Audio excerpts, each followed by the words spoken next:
Ahoy there, Captain Benzie here, coming at you with another ship fitting guide for EVE Echoes. In today's video we're going to be taking a look at another one of the faction battleships, this time around the Sanchez Nation Nightmare, and what an absolute beast of a ship this one is. This is a video that's achieved almost meme status on this channel, as one of those videos that I think a lot of people thought I would never actually get round to doing, along with the Moa Guardian and the Balgorn. Well, I've done the Moa Guardian and the Balgorn is coming one day soon, I promise. But in the meantime then, today we're going to be looking at the Nightmare. We're going to be talking about what this ship is, what it does, how you can fit it, and all the different kinds of uses you can have for this ship in EVE Echoes. Now, of course, this is a faction battleship. It is an incredibly expensive ship to fly, both in terms of purchasing the hull and the fittings for it, and in the actual skill points required in order to correctly operate the darn thing. As such, of course, this is going to be filmed on the Fulmination Content Creator Test server, where every skill I have is at 555, and I can just magic up the ships and fittings that I need. Obviously, I do not have the capability of just spending ISK and skill points to fly a Nightmare for this week's video, and then a Balgorn for next week's video, and then a Macariel, and then a Rattlesnake. Whoa! Just the thought of how much ISK and how many skill points I would actually need for that just burns my mind to shreds. So, anyway, I hope you do enjoy this video. I hope it gives you an idea of what this ship can be used for. If you do enjoy the video, awesome! Hit like on it. If you do want to see more videos like this, subscribe to the channel, ding the notification bell so that you never miss an upload. I do upload new EVE Echoes content every Monday, Tuesday, Wednesday, Thursday, and Friday, with special bonus episodes on Saturday and Sunday when I get a chance. If you want to go the extra mile to help support this channel, you can do so either by joining me on Patreon or by checking out the Redbubble merchandise store. I do wish this was one of my t-shirts that I was selling. It's not, but it is also available on Redbubble, so whilst you're checking out all the cool t-shirts and things that you can buy from my merchandise store, do check out some of the other EVE Online artists out there too. Some really, really cool stuff there. Finally, if you've got a particular idea for a video you'd like to see me try and make a reality, let me know in the comment section down below. I'd love to hear your thoughts on what ships you'd like me to cover and what topics you have, what questions you have burning to be answered, etc, etc. Well, with all of that said and done then, let's jump right in to talking about the Sanchez Nation Nightmare. Sanchez Nation are one of the 5 pirate factions currently available in EVE Echoes, alongside the Blood Raider Covenant, the Angel Cartel, the Serpentis Corporation, and the Guristas Pirates. Mordu's Legion, the Servant Sisters of Eve, and Yanjung are 3 of the other pirate factions that will be available eventually, but are currently suspended in a state of, I don't know, eventually, someday, perhaps, maybe, by NetEase. So anyway, Sanchez Nation themselves are basically they're the remnants of an entire nation led by a guy called Sancha Kuvakai, who had a vision in his head of a nation basically operated by this neural brain implant chip thing. It would turn 90% of the population into subservient slaves that would do the will and the bidding of the remaining 10% upper class, but ultimately everyone was to be imprinted with one of these things, so ideally, I guess it was a situation where anyone could kind of be, pushed up and down between the different classes. Who knows how that would actually work. Anyway, the concept of having an entire nation built of basically cyber zombie slaves didn't sit well with the other 4 empires. The Amar, the Galente, the Caldari, and the Minmatar historically rallied together, basically flew down to Stain and wiped Sanchez Nation out. If you ever want to know if you've done something really, really bad, look at whether or not you've successfully united 4 warring nations against you. If the answer is yes, you're probably Sancha Kuvakai, and yes, you probably had a bit of a bad idea. Ultimately, though, Sanchez Nation wasn't completely eradicated, and back in YC116, which is a few years before EVE Echoes starts, ultimately these incursions started into high-sec space, with ships appearing like the Succubus, the Phantasm, which you saw in my t-shirt earlier, and the Nightmare that we're going to be talking about today. Now, in order to build these ships, of course, you need to reverse engineer blueprints, and those blueprints require Sanchez Nation faction debris. You will find those in Sanchez Nation dead space anomalies, and those are found down in areas like Stain and the surrounding sort of nullsec areas around it. You'll find Sanchez Nation anomalies in Amar space, and particularly more the eastern side and southern side of Amar space will go more to Sanchez Nation. So you'll find Sanchez Nation anomalies for your encounters and things like that there, but it's the dead spaces that you want for the faction loot. Those dead spaces are special anomalies. They're very difficult to solo. Some people can do it, but ultimately they are designed for fleets rather than solo players. And they will feature Succubus, Phantasm, and Nightmare ships, and if you destroy those, they should drop faction debris, the Sanchez Nation debris. Now, the Nightmare itself is an unusual ship. It, of course, subscribes to the Sanchez Nation design philosophy of this sort of mottled green and grey colour, with spikes all over the place. Unlike the other two, though, unlike the Succubus and the Phantasm, the Nightmare sports a vertical ship design, kind of like things like the Myrmidon. It's a much more upright ship design, and pretty unusual for it. It's a very cool-looking ship, although I do like the Heartbreaker skin. If you're going to fly one of these things, I think having a metallic black and pink skin there is just an absolutely badass way of doing so. I love this ship to pieces. Very cool design, although in fairness, I still prefer the Phantasm and the Succubus, but hey, that's probably more because I'm biased against the big ships. Now, to look at the Nightmare's attributes and fittings. Here we have a fitting profile with 2 drone launching tubes. These can launch small, medium, and large drones, and we'll talk more about that later. Of course, these are supplemental damage. The main damage is going to come from our 6 high slots. We have 3 mid slots, which gives us a little bit of electronic warfare, sort of, you know, propulsion jamming, that kind of thing, if we wanted to in the mid slots, but there's not much variety there at all. But we do get an absolutely terrifying and monstrous 7 low slots, and that's what gives the Nightmare this reputation for being an incredibly tanky ship, as we'll see later, in conjunction with one of those mid slots. We then have 3 combat rigs and 3 engineering rigs, give you that little bit of versatility as to how you're going to work with this.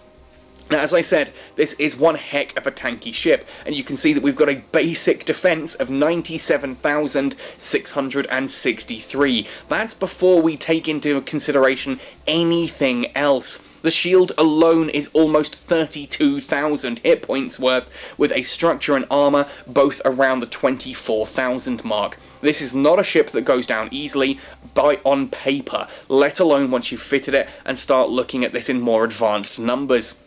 We also have an insanely large power grid output, 13,081 megawatts. I've yet to even try and find a way to max this out.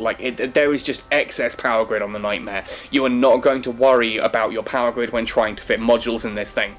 The capacitor bank is also equally monstrous, which it kind of has to be. When you've got a ship that's using capacitor-hungry lasers and shields, ultimately you need to have a strong capacitor bank behind it. 16,589 gigajoules with a maximum capacitor recharge rate of 41.98 gigajoules per second.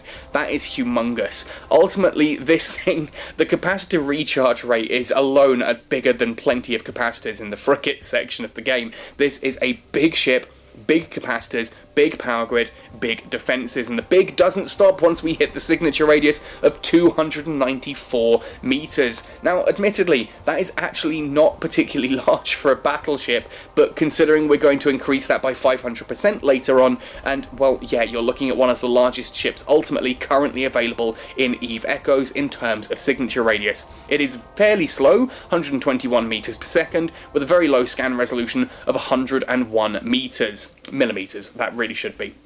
The mass is very large, as you'd expect for a battleship. The inertia modifier is pretty low, but it still makes for a very cumbersome beast when you put those two side by side. Anyway, let's have a look at the trait description then. First of all, we have advanced laser operation, which of course is increasing our laser damage here. Large laser damage and large laser tracking speed both get increased by having advanced large laser operation. This is a laser battleship. You're not going to be fitting anything else on here. There is no point to. You've got the power grid, you've got the capacitor, you've got the bonuses here. Fit large lasers. I'm going to recommend pulse lasers for the most part. That's just because they've got the better tracking of the two, but we'll talk more about that later on. And then we have Advanced Battleship Command bonus, which gives us a 30% increase to our afterburner velocity bonus and a 5% increase to our shields. So at full Advanced Battleship Command 5, which is a big expensive skill, you're going to have 25% additional shield. That means that 32,000 shield there is actually going to be a whole quarter bigger. That's another 8,000 shield, taking us up to 40,000 shields before we've even put anything on this ship. As for the afterburner velocity bonus, the fact that ultimately, again with this at full training, that makes our afterburner 150% faster means that we're essentially looking at a micro warp drive, but without any of the negatives. It's not quite a micro warp drive. If you want to put a micro warp drive on a Nightmare, it probably will still get a slightly better effect than an afterburner, but it's not by much. And of course you're going to be removing the top 25% of your capacitor and having an even larger signature radius. Not that anyone worries about the signature radius bloom on a battleship, you're already pretty big. The point there, though, is you can use an afterburner and it will have pretty much the same effect as an equal micro warp drive, but without any of the penalties. Finally here for the Nightmare is the Sanchez Nation roll bonus, the ability to fit shield field modules. And this is really what makes the Sanchez Nation ships, the Nightmare in particular, so special. Shield field modules, as I'm sure you're aware by now, are ultimately these really cool little mid-slots that use fuel to send out a big shield, like, sphere over nearby ships. Any of those nearby ships are going to be protected by that. Any shots that would pass through the shield from the outside going in are instead redirected to your tank. It also massively increases your personal shield resistance, making for an incredibly tanky ship. Very high resistances across the board. This is a ship that does not go down easily. And there are a couple of different ways that we can fit this. The first fit to discuss here is what I'd like to refer to as a fleet fit. This is designed for nullsec operations in a fleet, whether that's PvE, dead space ratting, or whether it's going to a call to arms and acting in a PvP fleet. Ultimately, though, a word of caution for taking this thing out in PvP. Whilst it is an incredibly tanky ship and it is a terrifying prospect on the battlefield, hence its name, the Nightmare, they are heavily sought after kill mails. We had a recent defensive call to arms in Void, where we successfully not only defended our Citadel, but took down 4 Nightmares. Those are highly sought after kill mails. It's probably drinks all round for anyone who actually manages to bring one of these things down. They are very expensive ships, but people are going to treat you as a priority target, so just bear that in mind before undocking it. Now, this fleet fit centres around the shield field module. Basically, as we mentioned, a shield field module is designed to protect friendly ships within it. It's usually any ship within your immediate squad, the 10 people around you, yourself included. Any shot that is going from outside the bubble to inside the bubble will ultimately be redirected onto your Nightmare instead. And this has a radius here of 22.5 kilometers, so these are very big bubbles. And there are times where you may want to put on a small or medium shield field module, depending on what you're doing. If you're sitting at the back protecting snipers, for example, then having a smaller shield is likely to be better because you can sit grouped up, and it's harder for enemy ships to get into that smaller bubble. But the other side effect of this is that it gives you a 500% increase to your signature radius, so that nearly 300 meters signature radius is going to be 500% larger, plus we get massive shield resistances here of 59% boost. That makes this an incredibly tanky ship just for having that running, but we're not going to give up the tanking there. We're also going to add in 2 Pith C-type adaptive invulnerability fields, and ultimately the Centum C-type heatsink here could be swapped out for a reactive shield hardener just to boost things up a little bit further. I've got this aimed more at sort of a dead space anomaly here rather than PvP, but for PvP 100% you should probably swap the C-type heatsink here out for an adaptive shield hardener just to get as close to 100% as you can physically achieve with your resistances. On the other side of this then, three Protector large shield extenders. These give us an awful lot of extra shield potential. They last for 25 seconds, and ultimately they give us an extra 4,718 shields for that 25 seconds, or until that shield is exceeded, until it takes enough damage to work through that shield. Assuming that you're not taking the full 4,718 EHP damage in that 25 seconds, because we've got 3 of these and they've got a minute cooldown, you can almost have 100% uptime with these. There's a brief period where you don't have a shield extender up after the third one activates and you're waiting for the first one to come off cooldown, ready for use again, but it means you can almost indefinitely have a shield extender up, which means they're never really hitting your own personal shields. So if friendly ships are nearby doing logistics of any kind, they're going to top up any incidental damage that you happen to take very, very easily, just because you're adding an extra layer of shield constantly for your opponent to burst through. We then finally have propulsion here, a C-type large afterburner. This, as I said, basically acts like a micro warp drive but without the penalties, and allows us to relocate nice and quickly. It means if we need to move to keep up with a fleet, we're not going to be sitting at the back, slowly, keeping everyone else held back. We are going to be able to keep pace with the rest of the fleet and keep that bubble around them.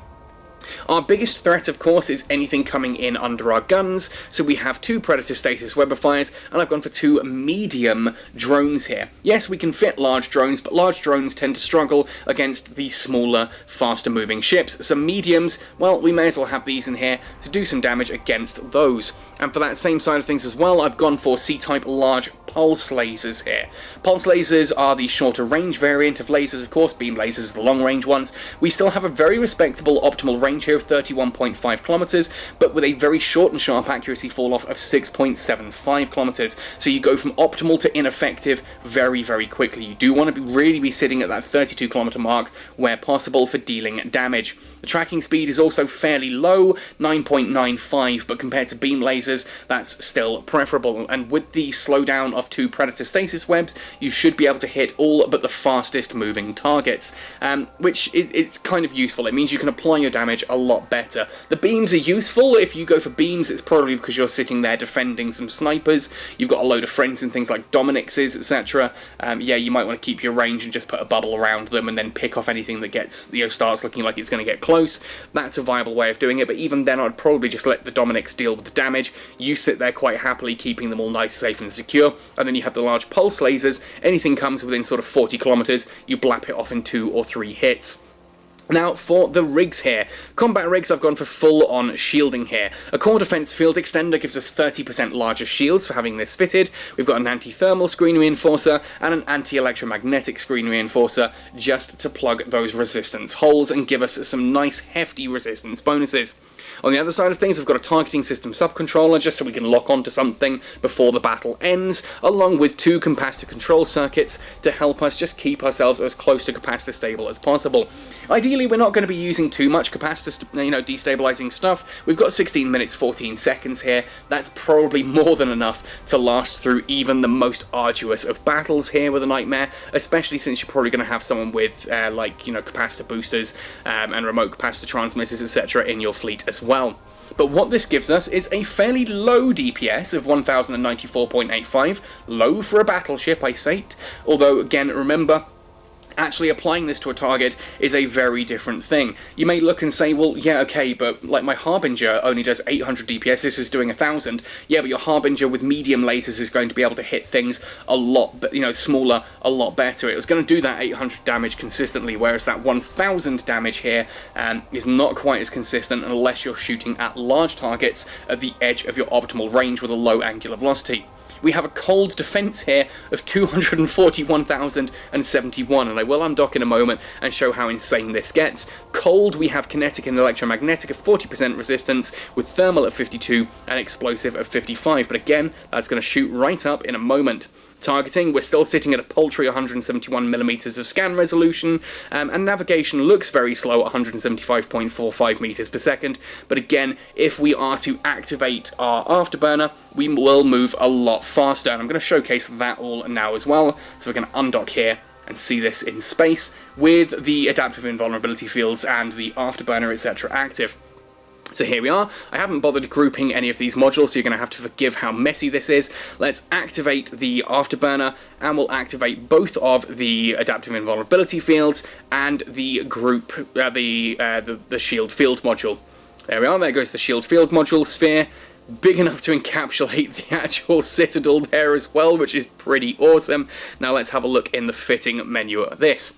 So our navigation arc, the Afterburner has taken us up to 980.58 meters per second. That is a very respectable flight speed. Yeah, we're not going to be speed tanking, but it means we can keep up with our opponents nice and with our fleet nice and easily. And if we look at our defences, we've now shot up to 913,024 EHP. Our lowest resistances are kinetic and electromagnetic at 89%, with thermal and explosive at 91 and 92% respectively. Of course, as I said, if you put a reactive shield hardener there instead of the heatsink, you can push that up even higher and have a shield resisting ship that is just absolutely monstrous. And just that bubble as well, anything in that bubble is safe pretty much from anything outside of it. You're going to be able to kick out a decent amount of damage in this as well. But on the subject of dealing damage, let's have a look at a solo fit. This is the solo fit that I'm currently running for PvE ratting, and I've been using this on Fulmination for a couple of days now, and I've managed to clear through Bad Hair Day, Sweet Poison, Angel and Demon, and indeed the Amar one, which I can never remember the name of, but I've done all Tech 10 anomalies with this, all the Tech 10 storyline encounters with this particular ship. I will be showcasing today with Bad Hair Day, because I have a very obvious mistake in that video that actually showcases how powerful this ship can really be. More on that bit later on. Now, this is very similar to the PvP fit. We're still running the Center C-type large pulse lasers in the top slots, we've still got that Pith C-type large shield field module in the mids, and we've got 2 Predator Stasis Webifiers, along with the 2 Mark 9 infiltrators, just in case anything does happen to get a little bit too close.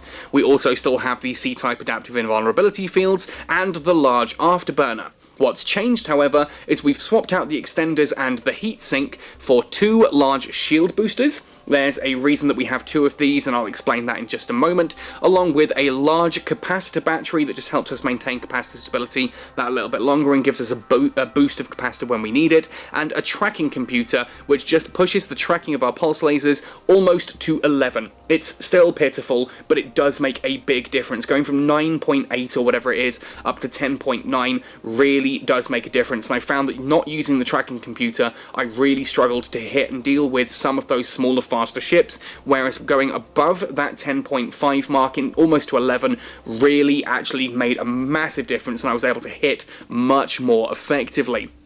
Now, the reason that I've gone for 2 large shield boosters here is very, very simple. Ultimately, we take very little damage. Sometimes things will come in and you start taking quite a bit of damage, at which point you open up the large capacitor battery, cycle both of those shield boosters at the same time, and you can quickly push yourself right the way back up to 100%. You'll see me do this a couple of times in the PvE combat demonstration in a moment. Ultimately, it's there to quickly get your shield right back up to full whenever the capacitor battery is off cooldown. Yes, you can go for the extenders here. You could go for 1 shield booster and add in a reactive hardener, which is useful if you're going up against Galente or Amar, where you take just those the 2 types of damage, like kinetic and thermal, or thermal and electromagnetic. But as soon as you're going up against things with missiles, or the Minmatar cannons that have 3 types, yeah, the reactive invulnerability, the reactive shield hardener will get there in the end. The reactive shield hardener isn't quite as useful as being able just to quickly top yourself up. The rigs have changed around slightly as well. I've gone for a core defense field extender for that 30% shield bonus in the combat rigs. Bigger shields is a nice way to do this, although again, you could go for the one that gives you bigger shield reps, if that's, you know, something you'd be interested in going that way. And then 2 laser burst aerators take our DPS to 1,288.73, of which 1,211.84 is coming straight off those turrets. It's a bit of a difference, allows you just to punch through things like those battleships and battle cruisers that little bit faster. The idea, though, is ultimately we want to sit at the 32-kilometer range, and you have something in the distance that you're getting ready to approach when needs be. So basically I will move in and I will start to shoot stuff. When I get to the last ship in a wave, as it's sort of hitting its hull, I'll start to turn around and zoom off towards a distant asteroid belt or a planet or a gate or something. I'll approach at that and aim to kill the target sitting at about 30 to 40 kilometers away whilst powering away with the afterburner. This gives you a few extra seconds to lock onto ships as they spawn into the encounter. You can then turn around and deal with those, but I'll showcase that now in the combat section. Again, we're looking at nearly 1300 DPS. Our defense is very similar to what we had before, just we suffer with the electromagnetic and thermal. Again, if you did want to be going for Amar anomalies or Amar dead spaces, that kind of thing, you might decide that actually you want to add in electromagnetic and thermal resistance instead of the 2 burst aerators. But since I'm going for things like Bad Hair Day mainly here, it doesn't bother me all that much. Capacitor looks pretty bad at 4 minutes and 6 seconds, but you very rarely have everything running, and we've got the battery to keep it all going. It's more than enough for what we need. We have, again, still abysmal targeting at 171mm, and we've got a very similar flight velocity to what we had before. So let's undock this and showcase it in Bad Hair Day with the mistake I was making that somehow inadvertently makes the ship even more badass. You'll see what I mean. So this is Bad Hair Day. I'm coming towards the end of the wave and I wanted to showcase what I meant about this, picking a distant target and approaching it in order to add distance from yourself and the incoming spawn. Now for people who've been doing storylines, this is pretty basic stuff, but just on the off chance that some of you aren't really doing that many storyline missions and are looking at this ship as your entry line to doing this kind of thing, it's a cool little tactic that does really help out. So as that Pith Raven Striker is now getting closer to death, I pick a target in the distance. I'm going to go here for one of these gates, which also gives me an opportunity to warp away to safety directly to a gate if I wanted to. We're going to approach that target, activate our afterburner, and we're going to try and put as much distance between us and the central point of this encounter. The central point is the point that you actually set to warp to, and when you come in you can actually examine it and it's like a little satellite drifting in space. So I'm going to be hitting this Pith Raven Striker now with my those medium pulse lasers as I pull away to safety. Obviously they've got an optimal range of 32 kilometers, so as long as I'm sort of within the 30 to 40 kilometers, I'm still going to be able to deal some effective damage to this. The idea though is to be as close to the 40 kilometer mark as possible as this dies and the next wave spawns. In fact, there you can see the bit in the middle there. I'm just going to set a direct 100 kilometer approach away from that to try and get as far away as possible from the central point. New wave is spawning in, and we've got some Condor 2 interceptors, including a couple of elite Condor 2 interceptors. There's an elite Pithy Raven Striker and some Cormorant 2 covert ops Cormorant covert ops in there as well. So I'm trying to now just move as far away from that central point as possible. These ships are going to be closing in on me, and you can see how long it takes to lock onto these. There's that Pithy Condor 2 interceptor there on the left-hand side, 63, 62, 61, 60 kilometers away, and I still haven't managed to lock onto it. It takes a long time for this ship to lock on.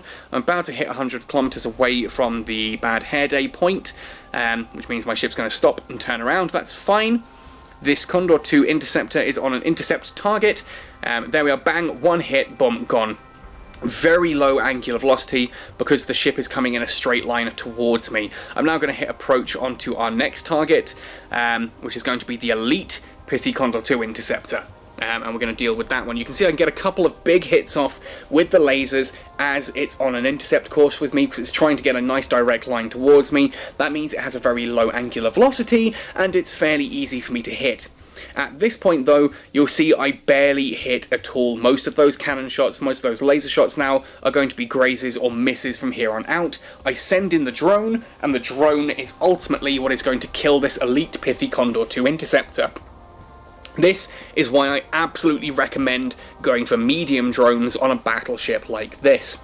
Yes, it's tempting to sit there and say, but the large drones do more damage. Why would I go for mediums when I can fit the larges and they do more damage? Well, the reason is that they're supplemental damage, and they're very useful. Like here, I can now get the webs in on that elite Pithy Condor 2 and slow it down, but even with the webs, you'll see my lasers still do not successfully hit it, whereas the drone is successfully doing damage consistently, and that drone is about to finish off that elite Pithy Condor 2 on its own.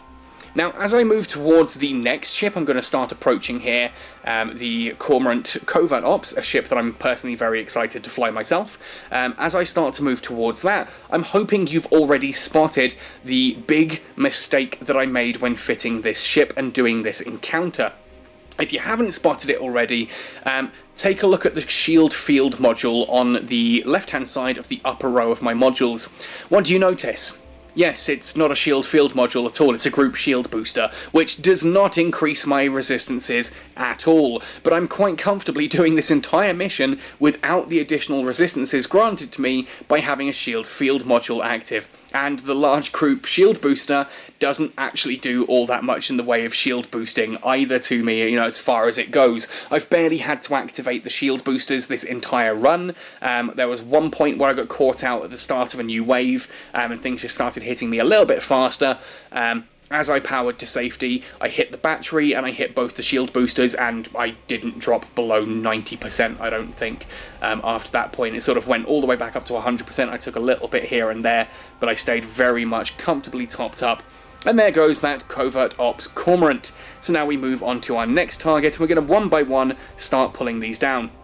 Ultimately, those elite frigates are naturally one of the biggest problems that you have in an encounter like this. They're small, they're fast, they tend to stay out of scram and web range, and I've just shown you that we can quite comfortably deal with those here using this particular ship. And if not, well, again, just remember the slingshot maneuver, and it does help out an awful lot just to help catch them in webs for a few seconds, or bring that ship into drone range for your drone to do some damage, or just get a nice clear shot with your lasers as the angular velocity goes off. And if you're not sure what I'm talking about in the slingshot maneuver, have a look at other videos I've done on things like propulsion systems where I talk about it there. But at this point, I'm going to start moving in towards that Pitham mower, and you'll see that the amount of damage that I do to a cruiser is just terrifying. When those lasers go off, there we go, there goes through its entire shield pretty much, well, half its shield and half its armour, and then we're going to go through the armour and most of its hull, leaving very little of that ship left, and next shot should take it off the grid. There we go, we've then got another elite Pithy Condor 2 interceptor. That is our next target to take out, just to showcase how the elites can be dealt with using this particular fit. So it's currently sitting at 38 kilometers. It is in gun range, and you'll see we do get a little bit of a snapshot off there with the lasers. Those pulse lasers are able to hit. The second battery there doesn't quite. We start to miss. We get a little graze off that takes us down into armor. We are getting boosted by the Raven, the elite Raven. That is then that ship gone. I do apologise, by the way, if you can hear the dogs barking in the background. My brother-in-law has some very poorly trained dogs on the property that he's not supposed to have, and they are still interfering with video recording. But hey, that's something to do if I ever actually do my Captain's Log series, which I've talked about in the past, where I actually showcase a little bit of what life is like for me out here in Zimbabwe. If you're interested in that, please let me know in the comment section below. It's one of those things I keep talking about, like, doing, and I keep thinking of doing, but I then go like, yeah, but does anyone really want to know that? I considered it as a Patreon reward and things like that, but we'll see, let me know. Anyway, we now have the elite Pithy Raven. That's now in a nice close range of 10 kilometers. That is scrambling us. We've got a Weber fire on us. Oh no. A Nosferatu. Oh no. And guidance disruptors. Oh no. Whatever are we going to do? Like, I don't give a darn about any of those things. Like, literally, I'm not running away, so the scram does nothing. It's probably the scariest of the lot there.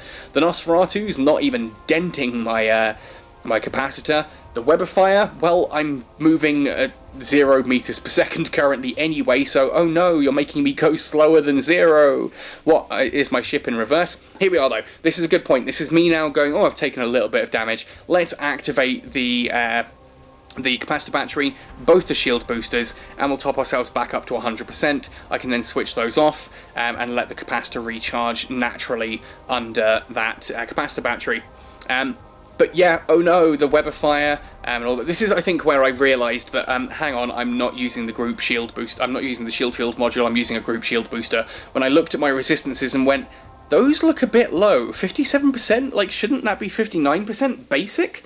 Just for having the shield field module active, let alone the adaptive invulnerability fields. And then I kind of looked and went, oh, that's a group shield booster. That's why my resistances are so low. It's not a shield field module. Oh well. But yeah, the E-War modules on me right now are doing literally nothing. Like, the worst of them is the Scrambler, but I'm not running away. The Web of Fire is useless because I'm not moving. The Nosferatu is not affecting my capacitor. And, well, Guidance Disruptors, I'm not using missiles, so, oh no. This Elite Pithy Raven is going to go down. The rest of this wave then goes down in fairly short order afterwards. Obviously, being an elite, it's got that really annoying shield extender, which takes a little bit of time for me to cut through, and it just takes time to go down. But once this is down, nothing else forms even remotely any difficulties for me. And, well, if you actually put a shield field module on there rather than a group shield booster, you get some really high resistances, and you barely even need to run those shield boosters at all. At which point, it's up to you. You might decide that actually you're going to drop one of those shield boosters and put on a heatsink or a tracking computer or something like that. But it's kind of up to you. Try a little bit of trial and error. I prefer, when I'm using a ship like this, to go for an ultra-safe fit to start with, and then start stripping away the safety for additional damage and speed and that kind of thing. And then work out where you hit that nice sweet spot where you're not too safe anymore. You know, you've not got redundancies, but you're speeding things up with the extra damage that you're doing. But anyway, there we go. That right there is the Nightmare. So tanky, you don't actually even really need the shield field module that this ship's designed to use. So imagine what it's like with the shield field module active. It's even tankier. It's terrifying, utterly terrifying, and it does not die easily.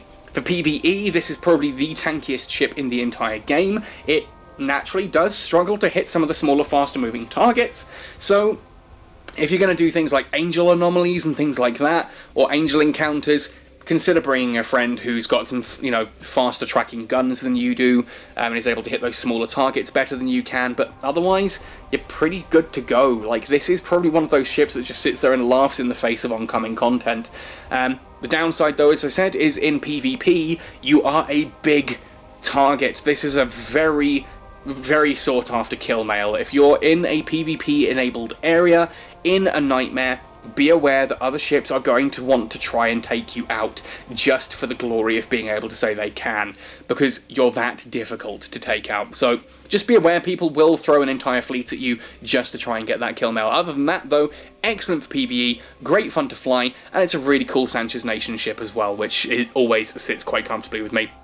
Anyway, folks, let me know your thoughts and opinions on the Nightmare, on Sanchez Nation, on faction battleships, on my fit, on whatever the heck you fancy leaving a comment on. Leave it in the comment section down below. Hit like if you enjoyed the video, subscribe if you want to see more stuff like this. Otherwise, folks, thank you very much for watching this one right the way to the end. Happy sailing, and see you in New Eden.